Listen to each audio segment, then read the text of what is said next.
그리고 십계명과 속죄제사인데 구원의 원리와 십계명과 속죄제사는 크게 다르지 않습니다. 약간 관점을 달리해서 이 공부를 하게 되는데 두 개 다 두 가지 것을 잘 공부해서 합치면 굉장히 구원에 대해서 좀 확실하게 알게 될 것으로 믿습니다. 그리고 대부분의 우리 그 성도님들은 하도 오랫동안 설교를 많이 들어오셨기 때문에 일반적인 설교는 조금 덜 들으셔도 돼요. 그리고 구체적으로 성경 말씀을 공부를 해서 이제 좀 더 깊이 있는 믿음이 될 수 있기를 바랍니다. 자, 그러면 이제 오늘은 십계명에 대해서 좀 공부를 할 차례인데요. 도대체 하나님께서 십계명을 왜 주셨는가? 십계명과 속죄 제사의 관계, 이 관계 속에서 죄 문제 해결, 이것이 진짜 복음입니다. 아시겠죠? 십계명과 속죄 제사 속에서 이루어지는 이 죄 문제 해결이 진짜 이 복음이고, 또 이것을 통해서 죄 문제를 해결하고 구원받을 수가 있습니다. 그러니까 십계명이 이 그 죄사함과 관련돼서, 속죄와 관련돼서 그 연관성을 갖지 못하는 이런 신학은 다 사실은 잘못된 거예요. 결론이 같을지라도, 결론이 같은 것 같아요. 우리가 뭐 죄를 회개하면 되지, 그럼 죄사 맞잖아. 말은 같습니다. 그렇죠? 근데 올바른 침례도 안 받고 올바른 성령 안 받았다면 그 말이 소용이 있습니까? 없습니까? 아무 소용없죠. 또 똑같은 말을 한다 하더라도 이 십계명과의 관계를 제대로 이해 못하는, 또 관련되어서 관련되어 가지고 되어진 이 신학이 아니면 그 신학으로는 절대 바른 믿음을 가질 수가 없고, 바른 믿음을 가질 수 없기 때문에 결국 구원을 받지 못하는 것이다. 이것을 우리가 아셔야 합니다. 근데 우리는 감사하게도 십계명과 이 속죄제사를 이렇게 십계명을 통해서 속죄제사와 어떤 관계를 통해서 죄사함받는가 하는 것을 알게 된 것이, 이게 참 기적 같은 일이에요. 여러분 지금 공부를 안 해보시죠? 그렇지만 기적 같은 일이고, 여러분들이 만일에 조금 더 이제 정말 내 구원을 좀 더 확인해 봐야겠다고 세상에 있는 기독교 종파들의 구원을 쫙 한번 공부해 보시면 더더욱더 잘할 수가 있습니다. 그러나 그렇게까지 공부하기에는 여러분이 시간이 많이 없죠. 그렇게 해봤으면 좋겠어요, 여러분들이. 근데 그거 쉽지는 않습니다. 그렇다 하더라도 여기서 비교를 해가면서 이제 공부해 드릴 테니까 정말 깊이 공부를 좀 주의 깊게 해보시기 바랍니다. 그래서 지금까지 뭐 여러분 중에는 정말 구원을 사모하고 열심히 믿는 분도 있지만 부태하게 믿었던 그 믿음을 청산하고, 이제부터는 구원받는 이 믿음에 초점을 맞추고 하나님 말씀을 깊이 상고하는 여러분이 되시길 바랍니다. 네. 자, 그러면 교재가 있죠. 이 교재를 한번 이렇게 너무 이제 제가 설교를 내용을 장황하게 설명을 않겠습니다. 여기에 나와 있기 때문에 여기에 나와 있는 대로 그냥 간단하게 읽어가면서 제가 그 내용을 이렇게 간단하게 설명해서 이해를 돕도록 하겠습니다. 그러면 십계명은 어디서 왔는가? 십계명은 어디서 왔는가? 여러분들도 십계명이 어디서 왔는지 대부분 다 아실 거예요. 우리 이스라엘 백성들이 애굽을 나왔죠. 그렇죠? 애굽을 나와가지고 이제 시내산에 머물 때에 하나님께서 모세를 이제 불렀습니다. 그래서 모세가 그 시내산에 가가지고 40주 40년 물도 먹지 않느냐고 먹지도 않냐고 금식을 했죠. 그러고 나서 하나님께서 직접 이 돌판을 만드시고 2개를 만드셔서 거기다 계명을 기록해 주셨습니다. 그래가지고 이제 모세에게 주었죠. 그래서 그래서 출애굽기 32장에 보면 하나님이 친수로 직접 이 십계명을 기록했다 이렇게 돼 있어요. 그래서 모세에게 줬습니다. 그래서 모세가 이제 그걸 가지고 내려갔더니 백성들이 모세가 40주 40야를 산속에 들어서 안 내려오니까 죽었구나 이렇게 생각하고 이제 폐물, 금 폐물을 전부 모아다가 그걸로 금송아지를 만들어서 금송아지로 이제 이게 우리를 인도한 애굽에서 인도한 신이다 해가지고 거기 금송아지를 두고 이제 막 춤을 추고 하는 그런 그 광경을 보게 되죠. 그러니까 너무 모세가 분이 나가지고 화가 나서 이 십계명을 내려쳐버렸습니다. 던지면서 이 패역한 백성들 하면서 금방 이렇게 하나님을 이렇게 하나님 은혜를 그렇게 보고도 모세가 없으니까 바로 우상을 섬기는 그런 패역한 짓을 했죠. 그래서 이제 십계명을 깨버렸습니다. 그러니까 하나님께서 다시 모세에게 다시 시내산에 와가지고 40주 40야 40일 동안 금식이니까 그래서 다시 내가 십계명을 내게 주겠다. 그 대신 이번에는 내가 직접 돌판을 2개를 만들어라. 내가 거기에 십계명을 기록해주겠다. 이래서 이제 모세가 십계명을 돌판을 들고 다시 들어가죠. 들어가서 시내산에서 40주 40년을 금식하고 하나님으로부터 이제 십계명을 받습니다. 그걸 가지고 내려오죠. 그리고 이제 십계명뿐만 아니라 여기에 부가 돼서 이제 모세 율법이라고 해가지고 많이 있습니다. 모세 율법을 크게 5부분을 나누는데 제일 먼저는 뭐 절기법, 제사법, 그리고 이제 결례법, 민법, 형법 이렇게 해서 총 5개로 나눠요. 뭐 그보다 더 자세히 하면 할 수 있겠습니다만 포괄적으로 그렇게 나누고 있습니다. 그래서 모세 율법도 이제 같이 주어서 가지고 내려왔어요. 이제 이때부터 시작해가지고 바로 하나님께서 십계명을 주셨고 십계명을 받은 이후로부터 이때를 가리켜서 우리는 통상 율법 시대다 이렇게 이야기를 합니다. 그럼 본문으로 돌아와서 자 계명은 하나님께서 시내산에서 모세에게 주셨으며 그렇죠. 이에 부가해서 각종 규례인 모세율법도 허락했습니다. 이때부터 이스라엘 민족은 예수님 오시기까지 약 1500년 동안 율법 아래 있게 되었으며 이를 무슨 시대란다? 율법시대. 율법시대란다. 그러면 이 성경 구절의 그 증거들을 보면 성경을 보면 요한복음 1장 17절을 보니까 율법은 모세로 말미암아 주어진 것이요. 이 말은 무슨 뜻이죠? 율법은 모세 때 하나님께서 모세를 통해서 주어졌다 그 말이죠. 이거 예수님께서 하신 말씀, 요한복음에 나온 말씀이에요. 은혜와 진리는 예수 그리스도로 말미암아 오시라. 그래서 은혜 시대 이렇게 이야기죠. 예수님 이후로 십자가 이후를 은혜 시대라고 하는데 바로 은혜와 진리는 그래서 은혜는 예수 그리스도로 말미암아 오시니라. 그리고 요한복음 7장 19절에 보니까 모세가 너희에게 율법을 주지 아니하였느냐? 너희 중에 율법을 지킨 자가 없도다. 너희가 이제 나를 죽이라느냐? 예수님께서 그렇게 말씀하셨어요. 모세가 너희에게 율법을 주었다. 무슨 뜻이죠? 모세가 하나님부터 율법을 받아서 이스라엘 백성들에게 율법을 줬다. 그런 의미죠. 맞나요? 네. 그 다음에 사도행전 7장 38절에 보면 시내 산에서 말하던 그 천사와 및 우리 조상들과 함께 광야 교회에 있었고 생명의 도를 받아 우리에게 전해주는 자가 이 사람이라. 지금 모세에 관한 이야기를 합니다. 이것은 그 스데반이 공회에서 이제 그 서기관과 바리새인들과 변론을 할 때에 지금 이제 이스라엘 역사를 쭉 이야기하면서 지금 시내산에서 그 생명의 돌을 받았다.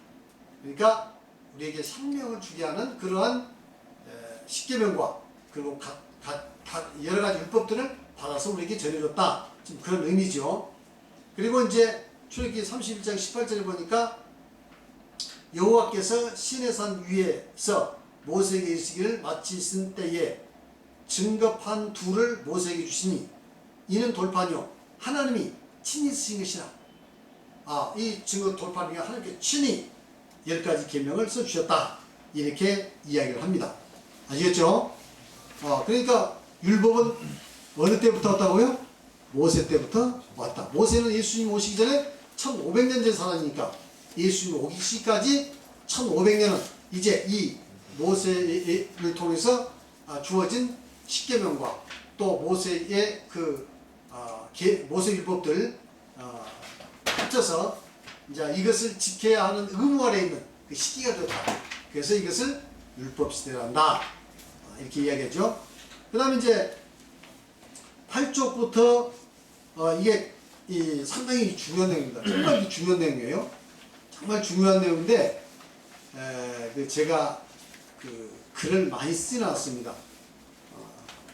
그러니까 이제 이 내용을 공부 좀 읽어가면서 공부하면서 이 중요한 부분을 서로 이게 상의하도록 하고, 혹시 여러분들이 공부하시다가 질문 내용이 있으면 언제라도 질문을 해주시기 바랍니다. 자, 구원의 경륜 면에서 본 시대적 구분. 왜냐하면 이제 이왕 모세가 율법을 받아서 예수 모시기까지 율법 시대를 이야기했으니까, 그러면 하나님께서 우리 인간을 구원하시기 위해서 그 역사를 통해서 섭리하셨는데, 그 섭리하신 구원의 경륜면에서 본 시대를 한번 구분해보자. 이게 굉장히 중요한 거예요. 그리고 나서 우리가 이제 구원을 하나님께서 우리 인간을 어떻게 구원하시냐는 그 구약의 역사를 공부해보면 훨씬 더 은혜가 됩니다. 또 깨달음이 깊어지고요. 자, 성경의 역사를 크게 구원의 경륜면에서 이해하기 쉽게 분류해본 다음과 같습니다. 지금 제일 먼저 저 앞에 에덴 동산이죠. 에덴 동산은 통상 무죄시대라 이렇게 이제 이야기를 제목을 붙였어요. 무죄시대. 이때는 죄가 없었던 시대. 맞죠? 에덴 동산에서. 맞아요, 안 맞아요? 네. 좀 관심을 갖고 책을 열심히 쳐다보시고 책을 열심히 보셔야 돼요. 자, 그 다음에 이제 죄를 짓고 나서 어떻게 됐나요? 에덴 동산 쫓겨났죠. 쫓겨나서부터 십계명을 받기까지는 이제 특별한 법이 없었어요. 법이 없이 뭐냐면 이제 스스로 선악을 분별해서 이제 자기 구원을 이루어야 하는 그 시대예요. 그래서 이 시대를 양심시대라 이렇게 얘기했고, 또 다른 말로 이야기하면 법이 없는 시대다. 왜냐하면 하나님께서 이것을 행해야 구원받는다 하는 그 법을 주지 않았어요. 그래서 법이 없는 시대다 이렇게 말할 수가 있고요. 그 다음에 이제 아까 이야기했듯이 십계명을 받은 이후로부터는 율법 시대, 그리고 예수님 오셔서 구약의 모든 그 율법을 다 이루시고 십자가를 통해서, 그리고 이제 그 죄사함의 길을 내놨죠. 그래서 이게 바로 은혜의 시대다 이렇게 말씀드릴 수가 있겠어요. 그래서 은혜의 시대는 지금 계속되고 있다 이렇게 볼 수 있고, 그 다음에 이제 영원 시대, 이 모든 것이 끝나고 역사가 끝나고 나면 이제 영원한 시대에 들어가는데, 영원한 시대는 들어갈 곳은 두 곳이죠. 하나는 구원받은 자가 가는 영원한 천국, 또 구원받지 못한 자들이 가는 지옥, 둘로 나눠서 이제 두 장소에서 영원히 지속된다. 그러니까 우리는 우리 인간은 누구라도 영원하도록 태어났어요. 절대 사라지지 않습니다. 어디서 영원하냐 하는 것이 문제죠. 하나님과 함께 천국에서 영원히 사느냐, 아니면 하나님과 완전히 분리가 돼서 지옥에서 영원히 사느냐 하는 두 가지가 우리 인간에게 마지막 주어진 그런 장소, 가야 할 장소다 이렇게 볼 수 있겠습니다. 자, 그러면 무죄시대, 제가 읽는 것보다는 누군가가 큰 소리로 읽어보는 게 좋겠어요. 재현이가 한번 읽어봐. 큰 소리로. 무죄시대라 에덴 동산에서 죄 없이 지내던 시기를 말한다. 하나님께서 인간을 만드셨을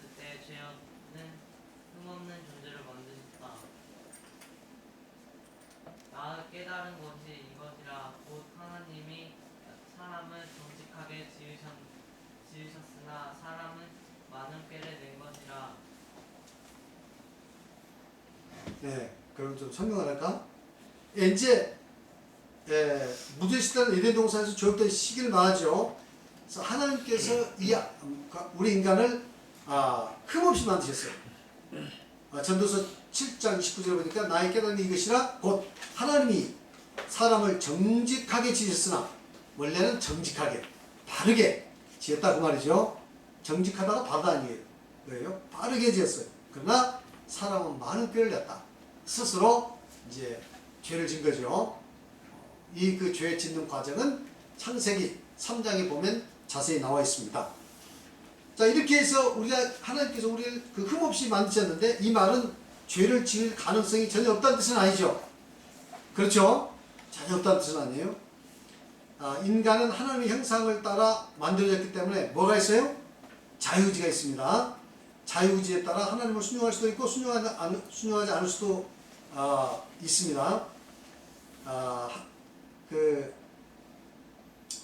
하나님의 공의에 따라 순종을 하면 영원한 행복이며, 불순종하면 영원한 고통이 있다는 것입니다. 그러니까 이제 자유의지라는 것은 이 하나님께 주신 가장 위대한 선물이에요. 가장 큰 선물이에요.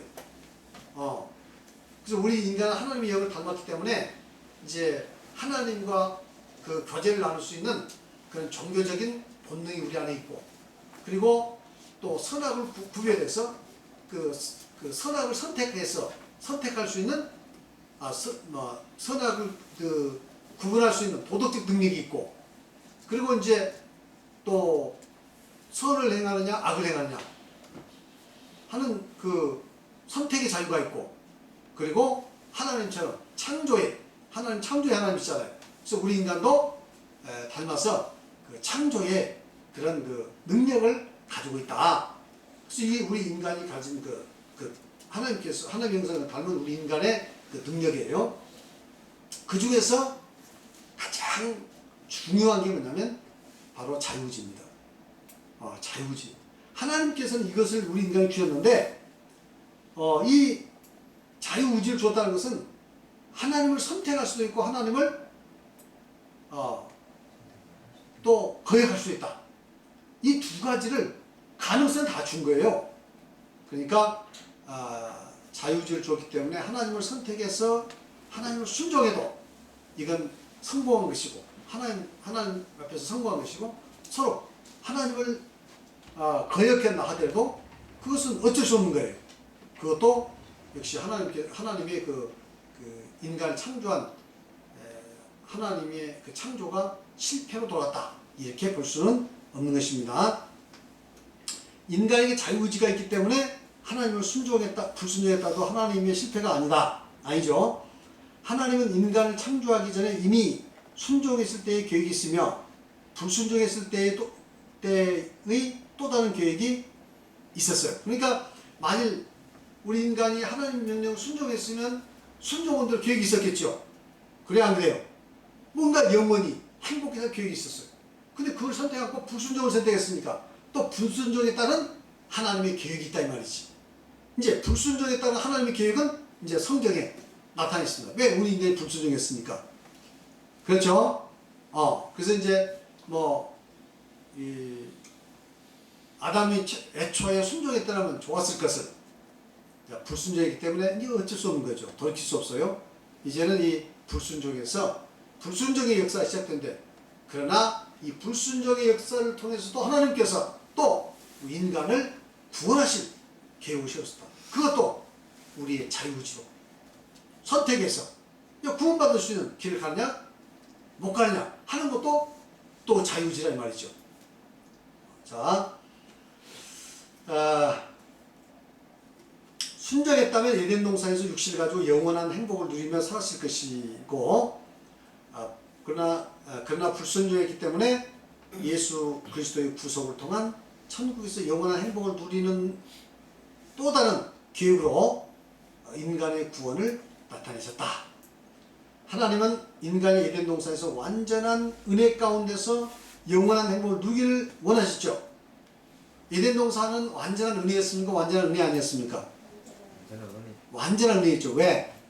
에덴 동산에 대한 그 의식주 염려 없이 우리 인간이 행복하게 살 수 있던 모든 것을 갖춰놓고 동산 중앙에 있는 선악을 알게 한 나무 열매를 먹지 말라 그랬잖아요.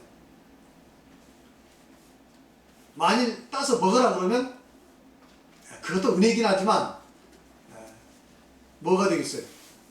그건 행위가 조금 들어가겠잖아요. 따먹기 위해서 올라가야 한다든가 따먹는 수고를 해야 하니까. 그렇죠? 그런데 참 하지 말라니까 안 하기만 하면 되는 거예요. 그렇죠? 이것이 은혜다. 앞으로 우리가 구원받는 것도 마찬가지. 구원받는 것도 우리 어떤 행위와 노력으로 된 게 아니라 하나님의 절대적인 은혜로 되는 것입니다. 이것을 우리가 알아야 돼요. 이제 그 내용들은 다음에 계속하면서 이제 공부를 하게 될 것입니다. 하나님의 은혜가 앞으로 전개될, 이게 중요한 말씀이죠. 하나님의 은혜가 앞으로 전개된 인간의 구원 문제에서 핵심이 된다 이 말이에요. 그래서 이 모든 종교는 앞으로 행위로 구원받느냐 아니면 은혜로 구원받느냐 둘 중에 하나의 선택이에요. 자, 은혜로 구원받으면 어떻게 은혜로 받느냐 하는 것이 문제겠죠. 그렇죠. 그래서 기독교 이외의 모든 종교는 또 인간의 모든 방법은 뭘로? 행위로서 구원을 얻어보자 하는 노력이에요. 아시겠습니까? 기독교 이외에 이 예수 그리스도의 십자가를 통한 죄사함의 이 죄상관 신앙, 이 믿음 이외에 이 세상의 모든 것은 형태는 다르지만 다 뭘로? 인간의 행위로, 인간의 노력으로, 인간의 방법으로 구원 얻으려는 그러한 시도다. 이렇게 보면 되겠습니다. 아시겠습니까? 그냥 결국은 크게 보면 은혜로 구원받느냐 행위로 구원받느냐 이 둘 중에 하나를 선택해야 돼요. 이미 여러분들은 예수를 믿고 교회 나왔으니까 이제 은혜로 구원받는 방법을 선택한 겁니다. 그렇죠? 그럼에도 불구하고 기독교 내부에서도 여전히 또 그 은혜로 우리가 은혜 더하기 행위를 통해서 구원받느냐 아니면 하나님 은혜로 구원받느냐 또 두 쪽으로 나눠져 있어요. 아시겠습니까? 하나님의 은혜에다가 우리 행위를 덧붙여서 구원 얻느냐 아니면 은혜로 구원받느냐 아시겠죠? 그럼 100% 은혜로 구원받는 이 진리를 택해야 합니다. 이 신앙을 택해야 돼요. 그런데 은혜로 구원받느냐 100% 은혜로 구원받는다 하는 이 신앙 가운데서 또 이제 방법적 차이가 있어요. 방법적 차이가 있어. 그 방법까지도 알아야 합니다. 아시겠죠? 그래서 앞으로 어떤 방법이 이제 옳으냐 하는 것은 이제 공부하면서 알게 될 것입니다. 자,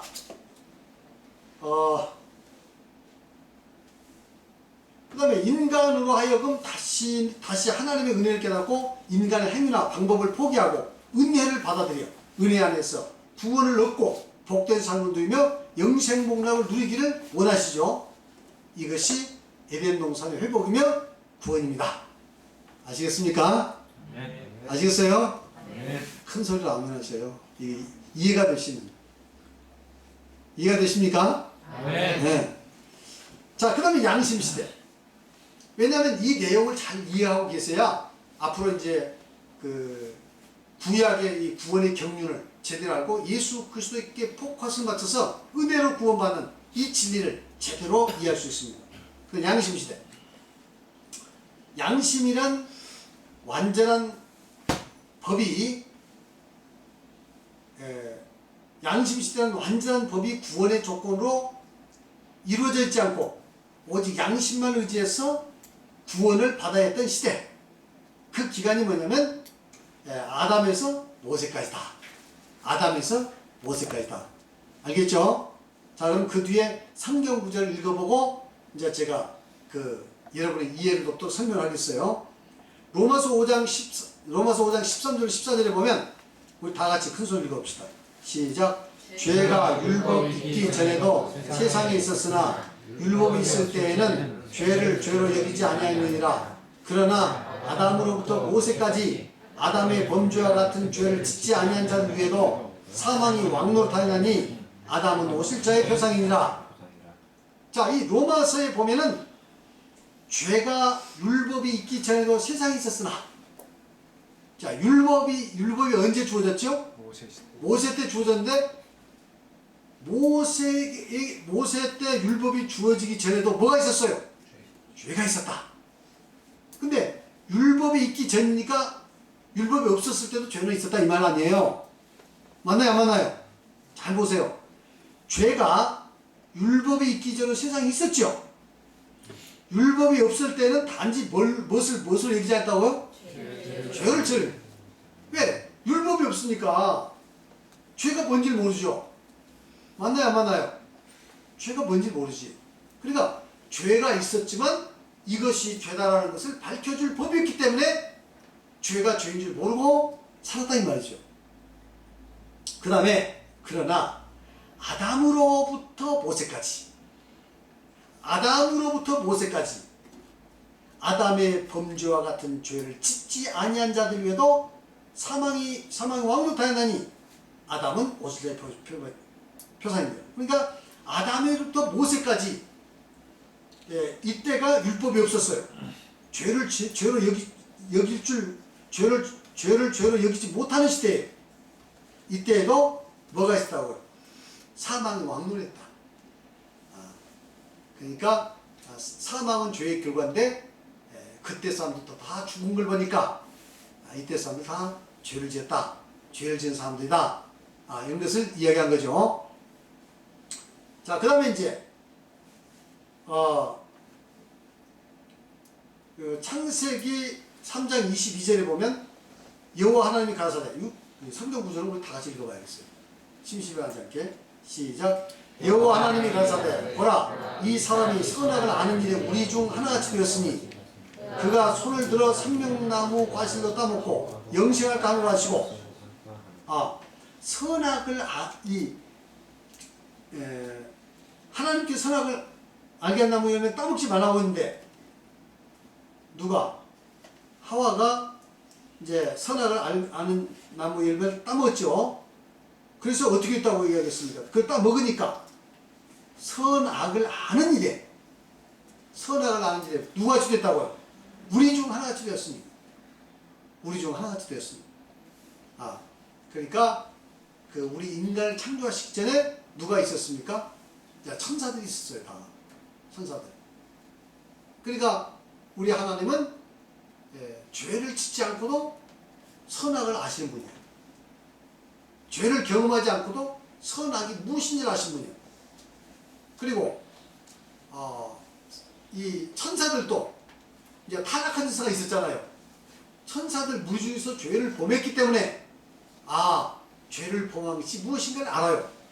그러니까 에덴 동산에서 이제 그 선악을 알게 하는 나무를 따먹으니까 눈이 밝아져서 그 아담과 하와가 어떻게 했다는 얘기입니까? 선악을 아니 우리 중 하나가 죽겠다. 그래서 이 선악을 경험적으로 알게 된 거예요. 이거 굉장히 중요한 사실이니까 꼭 이 사실을 여러분 기억해야 합니다. 그 다음에 이제 그 다음 창세기 4장 7절에 있는 내용인데, 이것은 이제 그 가인과 아벨이 있죠. 가인과 아벨이 있는데 이제 아담이 자식을 낳았어요. 자식을 낳았는데 큰 아들이 가인입니다. 그 다음에 둘째 아들이 아벨이에요. 큰 아들은 농사를 지었어요. 농사를 짓고 작은 아들은 이제 양을 치는 양치가 되었습니다. 나중에 하나님께 제사를 드리는데 가인은 그 곡식을 갖다가 이제 제사를 드렸어요.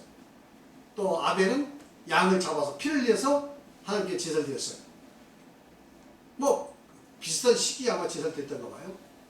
그러니까 하나님께서 가인의 제사는 받아주지 않고 아벨의 제사는 받아줬어요. 이것은 이제 어떻게 받았는지 모르지만 성경 그렇게 이야기하고 있습니다. 근데 이제 제가 대만에 있을 때 당시에는 그 중공이 완전히 그 주계장막이라고 해가지고 뭐 이제 공산 국가라 거기를 못 들어갔죠. 그래서 또 예수민 사람이 거기 그 공산 정권에 수립된 데로 많이 피박을 받았습니다. 그 이제 영국에 있는 한 전도자가 영국은 국교가 이제 이렇게 돼가지고 홍콩을 통해서 들어갔어요.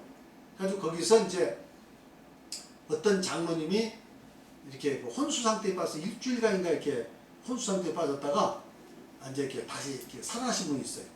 근데 그분이 그 혼수 상태에 빠졌을 때 뭘 구경했냐면 천국에 가서 이렇게 천국의 광경을 구경했어요. 근데 그분이 이제 천국에 이렇게 이제 그 갔는데 거기 보니까 막 그 아름다운 회당이 있더래.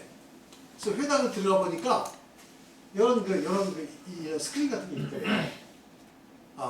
근데 이게 참 황금으로 다 되어 있는데 여기에서 말하면 그 이제 저절로 참 성경에 나와 있는 내용이 여기 텔레비전처럼 이렇게 나오더래.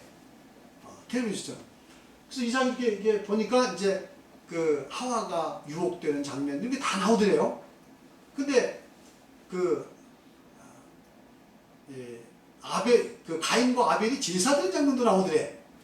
그래서 어떻게인가 봤더니 이제 가인은 곡식으로 제사드리고 이제 태워서 제사드리니까 연기가 하늘었겠죠.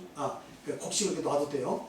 그리고 이제 가인도 양을 잡아서 피를 흘려서 이제 제단 위에 딱 이렇게 놨는데 하늘에서 불이 딱 내려오더래요. 그래서 아벨이 제사는 다 이렇게 태워가지고 응답해 주시더래요. 근데 가인의 제사는 전혀 응답이 없는 거야. 하늘에서 불이 내오질 않아. 그렇게 응답했다고. 이제 그 감정한 걸 제가 들었어요. 사실인지 모르지만 하여튼 그렇게 제가 들었습니다. 응답을 해줬어요. 그러니까 이제 가인이 여기서 어떻게 되나요? 자기 제사가 응답이 안 되니까 이제 시기하게 되죠. 그래서 분노하게 되죠. 그래서 이제 동생을 죽여야겠다는 마음을 품고 어느 날 이제 들판에서 동생을 만났어요. 그러니까 동생을 만나니까 동생을 쳐 죽였다고 성경은 기록되어 있습니다. 쳐 죽였으니까 뭘로 쳐 죽은 거지만 아마 돌로 쳐 죽였을 것이다. 이렇게 지금 생각합니다. 그래서 동생을 죽여버렸어요. 동생을 죽이고 나서 이제 하나님께서 아벨에게 나타나서 하신 말씀입니다. 이게 아시겠습니까? 네가 선을 행하면 이제 그래서 이제 하나님께서 가인에게 나타나서 가인아 네 아벨이 어디 있느냐 그러니까 내가 동생을 뭐 어디 있는지 어떻게 합니까? 내가 지킨 자입니까? 하고 이렇게 이야기하죠. 그랬을 때 이제 하나님께서 말씀하십니다. 네가 선을 행하면 어찌 낯을 들지 못하겠냐? 선을 행하지 않으면 죄가 문에 엎드리니라. 죄의 소원은 내게 있으나 죄의 소원 이제 죄의 소원이라는 것은 마음속에서 죄를 짓고 싶어하는 욕망이야. 이게 소원이 그렇죠? 죄를 짓고 싶어하는 욕망이 네 안에 있으나 너는 뭘 다스리라고? 죄를 다스려. 그러니까 이제 우리 인간은 이렇게 스스로 선악을 구별해서 죄를 짓고 그 다음에 죄성이 우리 인간에 들어오고 타락된 욕망이 인간에게 들어오고 그래서 이제 그 타락된 그 욕망의 지배를 받으면서도 선악을 분별해서 완벽히 선을 행해서 구원을 얻어야 하는 그런 의무 안에 있는 이 시대 이게 바로 양심 시대예요. 그래서 그때는 이제 어떻게 합니까? 자기의 그 양심을 개발해서 스스로 죄를 다스려서 이제 완벽히 선을 행해야 하는 그런 의무 안에 있다. 볼 수 있겠어요? 이제 그 다음에 이 내용을 쭉 읽어보면 이제 중요한 사실을 알게 됩니다. 자, 그 다음에 에덴 동산에서의 추방으로부터 모세가 시내산에서 계명을 받기까지는 약 몇 년? 약 2,500년이 됐대요. 그러니까 에덴 동산에서도 모세가 십계명을 받기까지는 몇 년? 약 2,500년이다. 이 2,500년이 무슨 시대? 바로 양심의 시대다. 그러면 이제 그 내용들 쭉 한번 읽어봐야 하는데, 자, 이 내용들 읽어봐야 돼요. 이걸 제가 읽어야 이게 지금 녹음되겠죠. 그래 안 그래요? 제가 읽어야 녹음됩니까? 할 수 없네. 여러분들이 기회를 드리려고 했는데 지금 녹화를 하고 있으니까 마이크 갖다가 제가만 읽으려니까 좀 그렇네. 누가 아주 그 목소리가 좋은 그 자매나 형제가 번갈아 가면서 저걸로 좀 읽었으면 좋겠어요. 누가 할까? 네? 한성이? 좋아. 자, 한성이 이제 가면은 이제 자주 못 오잖아. 오늘 좀 봉사를 하고, 그 다음 자매는 누가? 네? 자매는 누가? 한 사람 여기 옆에 딱 두 사람이 와가지고 이게 그래야 좀 덜 심심해. 그렇죠? 그럼 오늘은 그만합시다. 그럼. 왜냐면 시간이 다 돼버렸어. 다음 시간부터는 이제 두 사람이 옆에 딱 앉아가지고 번갈아 가면서 읽어. 그러면 이렇게 이제 번갈아 가면서 읽도록 이렇게 하겠습니다. 그럼 요거 마저 읽고 마치겠어요. 자, 양심이란 선악을 분별하는 기능이다. 그렇죠? 양심은 선악을 분별하는 기능이에요. 인간이 선악과를 따먹기 전에는 양심의 기능이 활동하지 않고 있었습니다. 무슨 기능이 활동하지 않았다고요? 양심의 기능이 활동을 안 했어.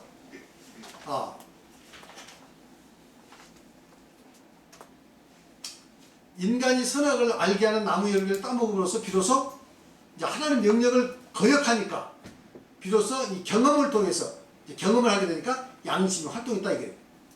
그래서 선악을 분별하게 되었다. 하나님께서 선악과를 따먹은 인간에 대해서 뭐라고 이야기합니까? 이들이 선악을 아는 일에 우리 중 하나같이 되었으니 이렇게 말했죠. 우리 예수님께서 하나님께서. 그러나 안 그러나요? 이걸 봤을 때에 이제 성경이 그렇게 이야기하잖아요. 선악을 따먹으니까 선악을 알게 됐다 이거예요. 그 전까지는 선악이 무엇인지 몰랐다 이거지. 구별할 수도 없었죠. 구별할 수도 없었어요.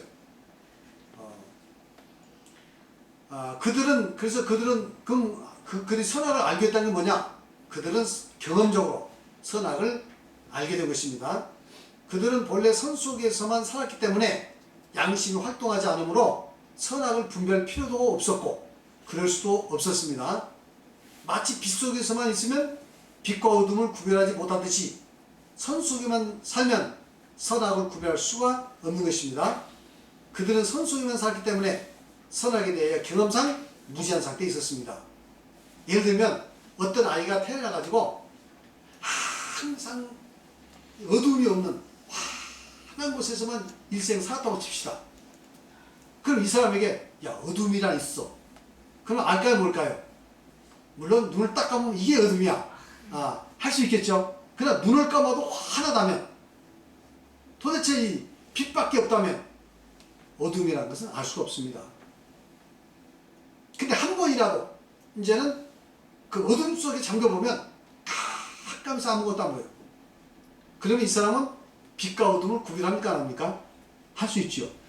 마찬가지로 아담과 하와는 애초부터 선 속에 그 선악이 태어나가지고 선을 경험하지 못했기 때문에 이 선악을 구별할 수가 없어요. 아시겠습니까? 선악을 구별할 수 없어요. 그런데 아담과 하와가 선악을 알게 될 수 있는 이제는 방법은 뭐밖에 없어요. 하나님 명령을 어겨보고 나서 비로소 이것이 악이구나. 그래서 선악을 구별할 수 있는 겁니다. 그러니까 아담과 하와가 하나님 명령을 어기지 않고 선 속에만 사는 것이 행복이죠. 선악을 구별할 수 없는 상태에 있는 것이 행복이야. 그가 선악을 구별할 수 있는 능력이 생겼다는 것은 하나님 명령을 어겼다는 것이고 하나님 명령을 어겼다는 것은 죄성이 우리 인간에게 들어왔던 것이고 그리고 이제는 죄를 지을 수밖에 없는 죄인이 되었다 하는 뜻이에요. 그게 불행한 거죠.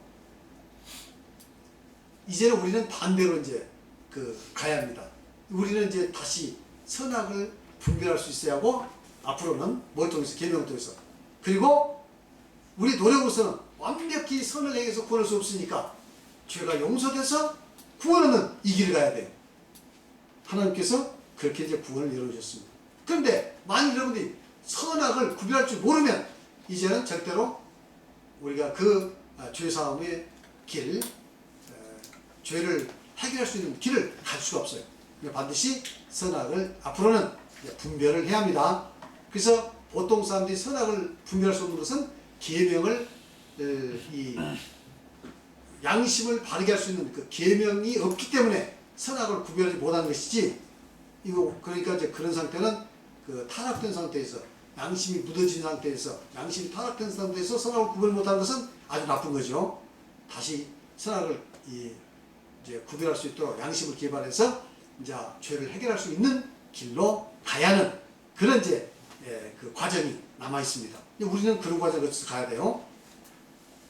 자, 타락한 인간에게 있어서 선악의 무지는 지금 우리 이제 그 타락한 이후에 우리 인간들에 관한 이야기입니다. 타락한 인간에게 있어서 선악의 무지는 선악을 모른다는 것은 법을 모르거나 양심이 타락한 상태에서 오는 것이지만 그렇죠?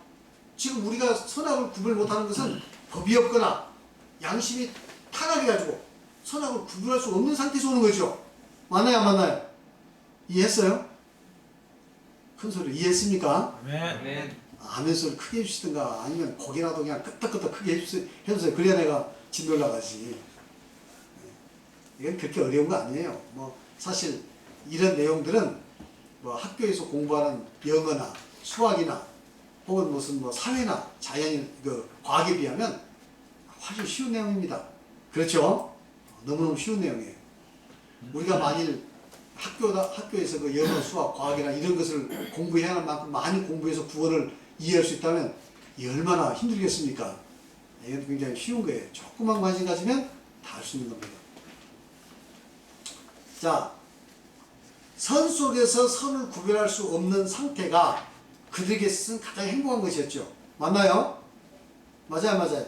에덴 동산에서 죄를 짓지 않고 선 속에서 선악을 구별할 수 없는 상태가 가장 행복했다 했지. 그러나 악을 경험함으로 하나님의 명령 거역해서 악을 경험함으로 본성이 타락한 인간은 양심의 활동을 통하여 선악을 구별해야 했고 완전한 선을 행하여 구원을 이루어하는 의무 아래 놓이게 된 것이다. 그래 우리 인간이 이제 뭘 선택했어? 하나님께서는 에덴 동산 안에서 100% 은혜 속에 살아라 하는 것이 하나님의 뜻이에요. 아무 거 하지 말고 선악하면 따르지 말고 이건 내 법이니까 이 안에서 마음대로 살아라 하는 것이 하나님의 뜻이야. 근데 이제 마귀가 유혹을 했잖아요. 뭐라고 유혹했죠? 내가 이것을 먹으면 눈이 밝아져서 하나님같이 돼요. 선악을 분별할 줄 하나님이 아십니다. 이렇게 이야기를 하니까 이제 그 미혹이 됐잖아요. 그래서 이것을 먹으면 절대 안 주고 오히려 하나님같이 돼요. 선악을 분별할 수 있어. 이제 따먹어봐. 이렇게 지금 마귀가 이야기해서 따먹었거든요. 맞나요? 안 맞나요? 맞죠? 따먹었어요. 그러면 이건 무슨 뜻이냐면 하나님 명령은 선악과를 따먹지 말고 하나님 명령을 철저하게 지키면서 이제는 어떻게 하라고? 선 속에서만 영원히 은혜로 살아라 하는데 마귀는 뭐예요? 괜찮아. 하나님 명령을 어기고 나서 네 힘으로 선악을 분별해서 하나님같이 될 수 있어. 너도 네 힘으로, 네 노력으로 하나님처럼 될 수 있어. 그 말은 네 노력으로, 네 힘으로 모든 이 죄 문제를 해결해서 구원받을 수 있어. 그 이야기입니다. 구원받을 수 있어. 네 힘으로 구원받을 수 있어. 하나님 도움 안 받아도 얼마든지 너 하나님처럼 될 수 있어. 걱정하지 마. 하는 이야기 아니겠어요? 맞나요? 안 맞나요? 네. 이게 중요해. 이 해석이 중요한 거예요. 이게. 창세기 여기에 나와 있는 이 해석은 정말 중요한 거예요. 이 해석을 어떻게 따라서 나중에 그 구원론이 어디로 갈지 몰라 이게. 그러니까 선악과를 따먹었다는 것은 이후로 내가 앞으로 내 힘으로 모든 선악의 문제를 내가 해결하겠다. 그래서 내가 하나님처럼 되겠다 하는 인간의 의지, 또 인간의 선택이에요. 아시겠습니까? 그러니까 하나님께서는 그런 인간의 자유를 줬으니까, 그래, 네가 선택했으면 그러면 네 방법을 한번 네가 한번 구원받아봐라 하고 하나님께서 우리 인간에게 기회를 주신 거예요. 언제까지? 예수 그리스도 오실 때까지. 그래서 그 수천 년 동안 인간이 노력해서 우리 인간이 이제는 도저히 구원받을 수 없다는 것을 확인한 후에 비로소 은혜로 은혜를 구원받도록 하나님께서 이제 길을 열어놓으신 거예요. 그것을 깨우치기 위한 구약의 역사, 이 구약의 역사는 예수님 오시기까지 그것을 깨우치기 위한 하나님의 역사입니다. 물론 그 안에 여러 가지 하나님의 교훈들이 들어있어요. 우리 인간이 어떻게 행복하게 살 수 있냐 하는 문제들이라든가 다 들어있지만, 궁극적인 그런 하나님의 그 뜻은 바로 우리 인간이 선택한 그 선택에 대해서 자유를 주고, 그리고 한번 실행하도록 이제 뭔가 시대적으로 방법을 달려서 기회를 준 거예요. 아시겠습니까? 이 과정이 이제 예수 그리스도 오시기까지 이스라엘 역사의 그 과정이다 하는 것을 여러분 아셔야 합니다.